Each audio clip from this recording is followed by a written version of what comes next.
This is a brief video I'm making on defining what a function is when we talk about functions in math. Okay, so we're going to go ahead and start with the definition of a function. Before we can do that, we have to kind of talk about what we mean by a relation. So a relation, relations in algebra, we tend to relate quantities like say age and height or time of day and temperature. So since we relate them so often, we tend to formally define these as some input-output relationship. Okay, so I'm going to list a couple of relations below where we see some input and some output. And you're going to notice the way I'm listing these.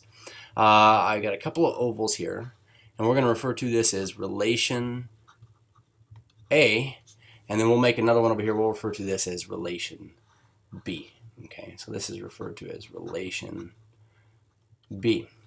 And some important vocabulary we want to get out of the way really quickly here before we finish out our relations here. But we're going to refer to any relation as some relation between some input and some output piece of data. Okay, we could refer to relations or functions as kind of machines where you give it an input and it gives you an output. But we say some input and some output here. And so for instance, we could populate this one on the left here. We say with -3, a 1, you know, say a 4.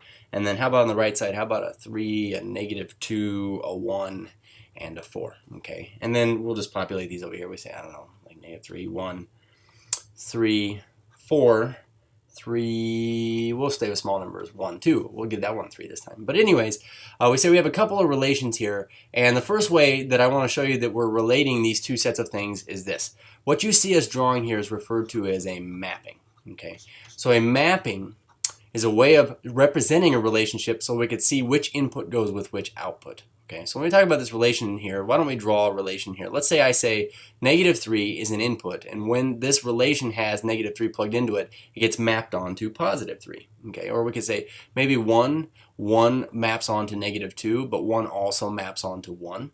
And let's just have 4 map onto 4. And then for this relationship over here, this relation, let's put this. We say -3 maps onto 3. Let's have 1 map onto 1. Let's also have 3 map onto 1. Let's do that. We say 4 maps onto 2. But this would be examples, these would be examples of relations. Okay.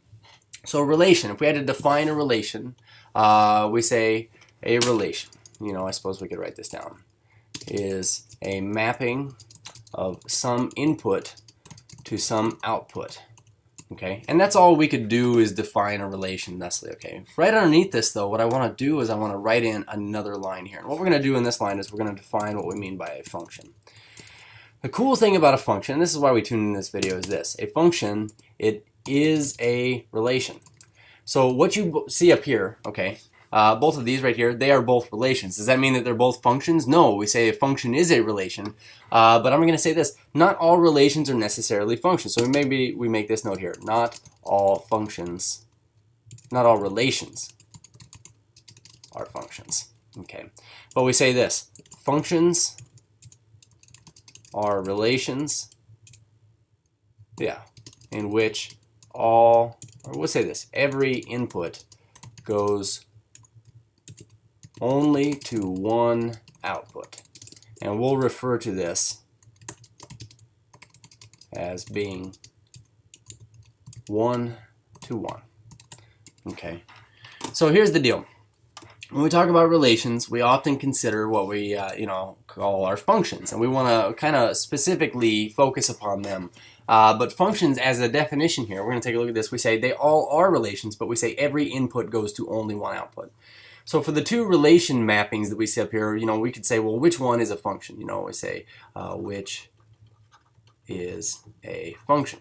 And this is the question we're trying to answer. And what we're looking for is we're looking for the relation up here in which every single input goes to only one output. Okay. So when I look at this first function over here, we say the input -3 goes to 3, 1 goes to -2, 1 goes to 1, and then 4 goes to 4. But in this relation, what I want to point out here is this: we had a single input right here that went to more than one output. So what we would do is we'd say that this is a relation, okay, but it is not a function. So we say a function is a special relation that is 1-to-1. Every input goes to one output. So when we look at this relation B over here, we say, okay, well, here are my inputs, here are my outputs. I notice that every single input, -3 only goes to one thing, 3, 1 goes to 1, that's one thing.